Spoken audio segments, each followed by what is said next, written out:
Mercado agitado nesse fim de semana. Na Inglaterra vem a notícia de que 3 clubes brasileiros querem Gustavo Scarpa, tem chance dele ser contratado. Bora atualizar também sobre uma informação que vem de um jornal no Rio de Janeiro e dá conta de que o lateral direito do River Plate interessa ao Fla. Já Pablo Maia é alvo de especulação na Espanha com clubes da Inglaterra.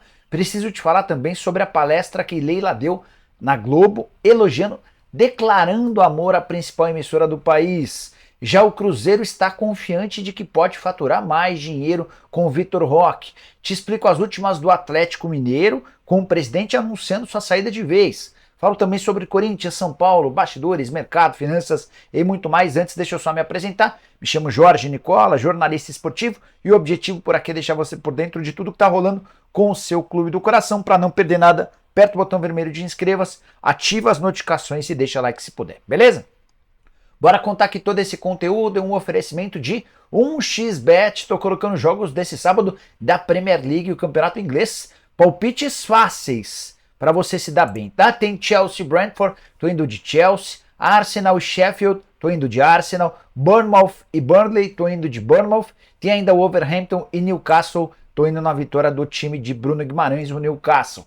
E para participar na 1xBet é super simples, clique no link que está no comentário fixo, faça seu cadastro, só não esquece de usar o código Nicola na hora de fazer o depósito para ter 100% de bônus em cima do valor que você depositar. Combinado? Bora começar o vídeo com o tradicional giro de notícias e a primeira informação é sobre Renato Augusto, meio atacante cujo futuro segue indefinido. O contrato com o Timão acaba em 31 de dezembro.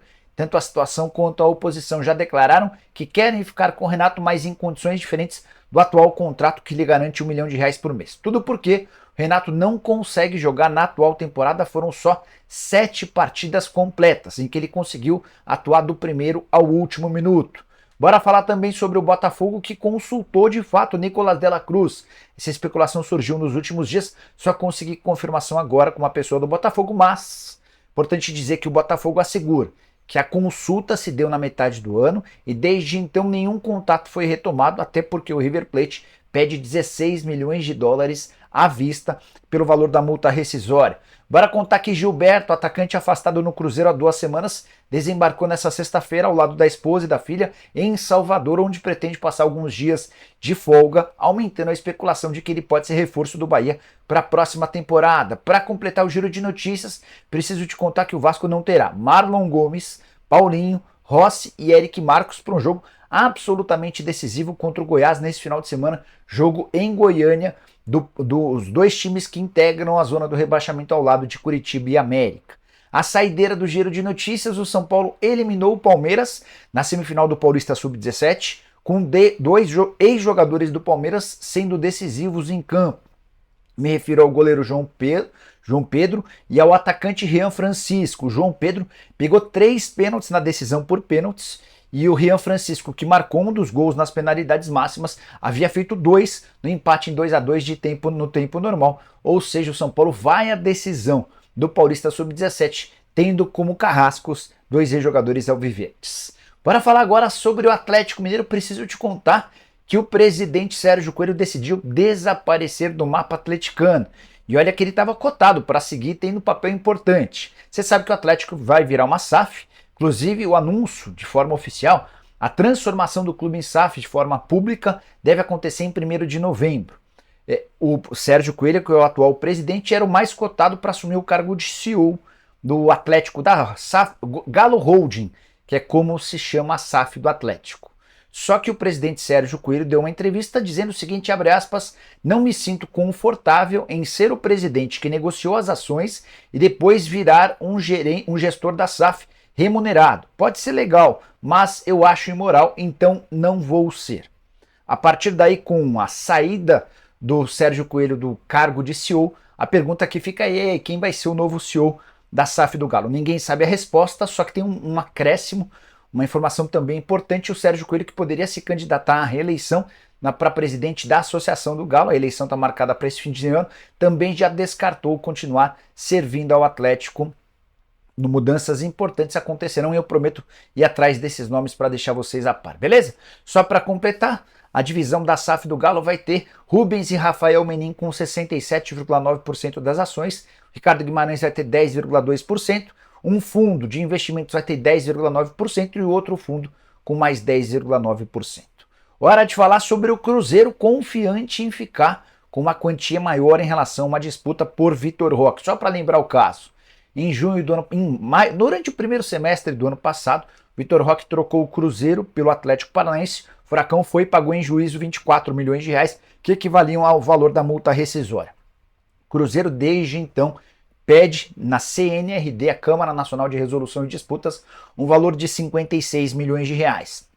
O clube alega que já havia registrado na Federação Mineira uma proposta de aumento salarial. Dessa maneira, com um maior salário, a multa também seria maior. A pedida é de 56 milhões de reais. Antes de gravar esse vídeo, conversei com uma pessoa do departamento de futebol do Cruzeiro. A pessoa não acredita que o Cruzeiro vai ter direito a esses 56 milhões de reais, mas pelo menos 30 milhões devem ser alcançados.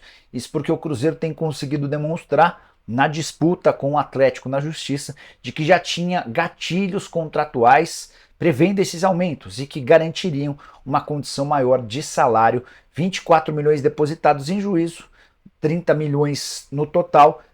Dá para dizer que é uma receita razoável, embora vale a lembrança, o Vitor Roque foi vendido para o futebol espanhol, vai jogar no Barcelona em transferência de 74 milhões de euros. Bora falar sobre Leila Pereira. A presidente do Palmeiras deu uma palestra para o pessoal da área de esportes da Globo.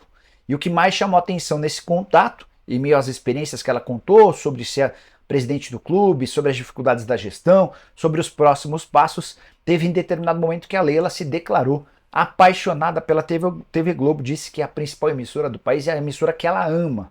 A frase acabou gerando enorme repercussão nas redes sociais, até porque tem muita gente que não gosta da Globo e cada vez mais gente que também não gosta de Leila Pereira. E você, prefere a Globo? Prefere a Leila Pereira? Gosta dos dois? Não gosta de nenhum? Usa o espaço para comentários para deixar sua opinião. O Palmeiras segue em busca de reforços para a próxima temporada. A negociação com o Bruno Henrique não deu certo. Um novo alvo para o ataque está sendo buscado. Verdão que já tem conversas fechadas com o Racing para a aquisição do Aníbal Moreno, que é um volante argentino. Ainda busca um zagueiro, um canhoto, ainda busca mais um jogador de frente, eventualmente um meio atacante para que possa ajudar o Rafael Veiga na construção das jogadas. Esses nomes devem ser conhecidos nas próximas semanas. Hora de falar sobre Pablo Maia, o volante do São Paulo que foi citado por um site espanhol especializado em notícias de negociação de mercado. De acordo com esse site, o Pablo Maia é disputado por dois clubes da Premier League. São eles o West Ham e o Fulham, que ocupam parte intermediária da tabela de classificação da Premier League e que, de acordo com esse site espanhol, teriam a intenção de levar o Pablo Maia já na virada do ano, na próxima abertura de janela de transferências na Europa, no mês de janeiro. O grande problema são as cifras.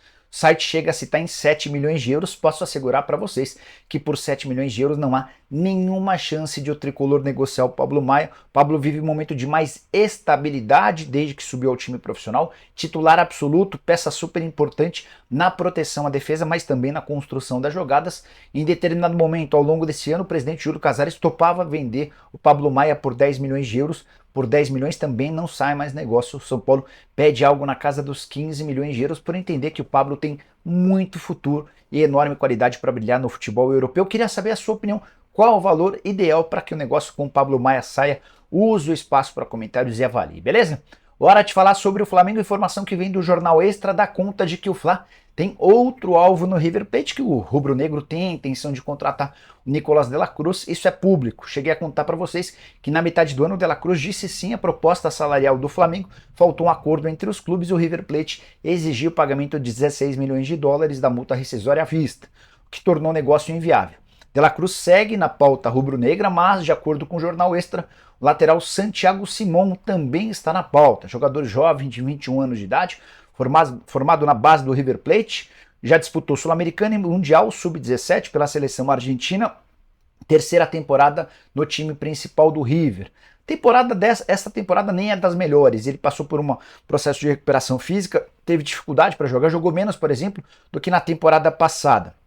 De qualquer forma, tem muita qualidade no apoio e pode ser uma peça importante, embora destaquemos hoje a prioridade no Flamengo em relação à lateral está na lateral esquerda, até porque o Felipe Luiz não terá seu contrato renovado, o Ayrton Lucas fica, não se sabe até quando. Então hoje, entre um lateral direito e um esquerdo, a prioridade rubro-negra é para a esquerda, mas o Jornal Extra trouxe a informação e é legal repercutir com vocês também, de acordo com a apuração do jornal. Além do Flamengo, Porto de Portugal é outro interessado. Quero fechar o vídeo para falar sobre Gustavo Scarpa. Cheguei a contar para vocês nos últimos dias que, embora existam várias especulações, o Scarpa não volta ao Brasil. Mas, nessa sexta-feira, o site inglês Nottinghamshire Live afirmou que 3 clubes brasileiros são candidatíssimos a contar com o Scarpa na próxima temporada. Esse site se refere a Flamengo, Fluminense e Palmeiras, com a curiosidade de que o Scarpa já jogou no Palmeiras e no Fluminense e já havia sido especulado em outros tempos no Fluminense. Ricardo Alencar, que tem um canal aqui no YouTube, o Galo Tube, afirma também que o Galo é outro interessado no Scarpa. A questão financeira é um enorme impeditivo para todos esses clubes que eu citei. Isso porque o Scarpa ganha 2 milhões e 100 mil reais mensais. Ele pertence ao Nottingham Forest, tem contrato até 2026 e está emprestado ao Olympiacos da Grécia, onde não consegue estourar, onde não consegue ser titular. Muito mais reserva do que titular. Para que o Scarpa voltasse ao Brasil, haveria necessidade de um empréstimo, com o Nottingham Forest assumindo parte dos salários. Por exemplo, só para citar o Galo, o Atlético tem o Hulk como seu jogador mais bem pago, 1 milhão e 400 mil por mês. É inviável pensar que o Galo possa contratar o Scarpa para ganhar 700 mil reais a mais do que o cara mais importante do elenco do Atlético nos últimos tempos. Em relação ao Palmeiras, só o Dudu ganha esses 2 milhões e 100 mil reais. Duvido que o Scarpa voltaria para ter o mesmo salário do Dudu. O mesmo vale em relação a Gabigol, que acaba de ter seu contrato prorrogado. Isso nem aconteceu o anúncio de forma oficial, mas vai ter um salário um pouco superior a isso. Então, para que o Scarpa saia do futebol grego / futebol inglês e venha para o Brasil, uma série de coisas precisam acontecer. Primeiro, Nottingham Forest precisa topar emprestá-lo de graça. Depois, vai haver necessidade de uma composição financeira com os ingleses assumindo parte dos vencimentos. Precisa ver se o Scarpa também tem a intenção de voltar. Não dá para dizer que o Nottinghamshire Live é uma fonte super confiável de informação. Confesso para vocês que nunca havia ouvido falar a respeito desse site. Sigo contando para vocês, baseado no que eu ouvi de uma pessoa próxima do Scarpa, de que ele vai insistir mais um pouco para continuar no futebol inglês. Todas as passagens dele por clubes grandes sempre tiveram dificuldade de adaptação. Ele demorou para estourar no Fluminense, demorou para estourar no Palmeiras, mas sempre na base da persistência a coisa acaba acontecendo. E o Scarpa ainda acha que precisa de mais 6 meses até a metade do ano que vem para mostrar se tem ou não capacidade de jogar no futebol europeu. Se até julho do ano que vem a coisa não acontecer, aí sim ele pensa em voltar ao Brasil. Prometo ficar de olho nessa história e qualquer novidade conto para vocês. Combinado? Curtiram o vídeo? Deixem like, se inscrevam. A gente volta às 7 com a live do Nicola. Abraço, tchau!